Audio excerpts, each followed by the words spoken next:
Just to clarify, when it comes to SNAP benefits specifically, rural America uses more SNAP benefits than urban America. And right now, I serve an urban district. The majority of my Republican colleagues serve rural districts. So when I say that I'm fighting for a bill that includes making sure that people in this country don't go hungry, I'm not saying that just to say that this is about Texas 30. I'm saying that to say that this is about all of us. So I am not just fighting for my constituents, I'm fighting for yours too. And that's all we're asking for. And ultimately, if we really want to make sure that there's a bipartisan farm bill, then you will absolutely have the opportunity to do that by making sure that we can protect America's safety net. You know, it's been interesting as I've sat here and so many people from across the aisle have stated that this is a bipartisan bill, yet the Democrats keep saying that we're not going to vote for it, so it doesn't sound bipartisan. But I also would argue that it's not even a partisan bill. Because ultimately what I want to get to is the math of how you get this across the line. So I don't even think it's a partisan bill.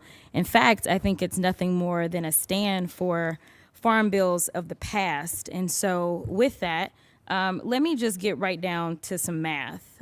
There's something in this bill that I think if you ask every member of this committee, that they can say, you know what, I agree with that one part. Someone can find something.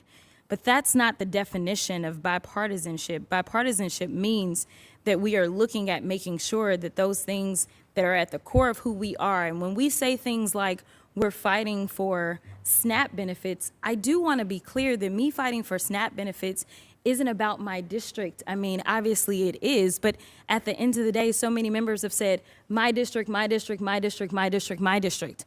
When we write a farm bill, it is for everyone in the United States of America. Let me be clear.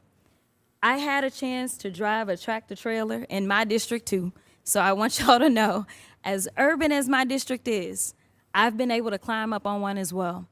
That means that I've got farmers in my district as well. And when it comes down to it, I know that the average American who hasn't necessarily worked on a farm probably doesn't realize that you just will a crop and in a day it sprouts up. But instead they have to make plans, and to decide that you're going to pull this money out of the ecosystem, it's not just about the people that will go hungry, but it's also about our farmers and our ranchers and our producers and them being able to adequately prepare for making sure that they can take care of the American people. Now, I said that I was going to have a little conversation about math. And when we start talking about math, the reason that I say that this isn't bipartisan or partisan is that we all know that there are certain people on the Republican side, and I'm not saying in this committee, that have never, ever voted for a farm bill. They never have. And at least one of them serves on the Rules Committee. Now, if we look at just this term, and I'm a freshman, if we think about the math, every single bill that we've had to put up on suspension, we know that that takes 2/3. If we can't even get the Democrats on this committee to support this bill out of committee, this bill doesn't even make it to the point that you can say, listen, we passed a bill out of the House, Senate, now come to the table. If you really want to increase your leverage and make sure that we do right by everyone that is impacted by the farm bill, which is everyone in this country, that means that we decide that we actually are going to negotiate and actually say, hey, Democrats, we know that these are the things that you just won't give in on, and we've got our things that we won't give in on, but we will work together and make sure that if this bill has to pass on suspension, that we will do it. You will get 2/3. And honestly, every single thing that we've been successful for thus far in this session, the 2/3 has been supported by the Democrats.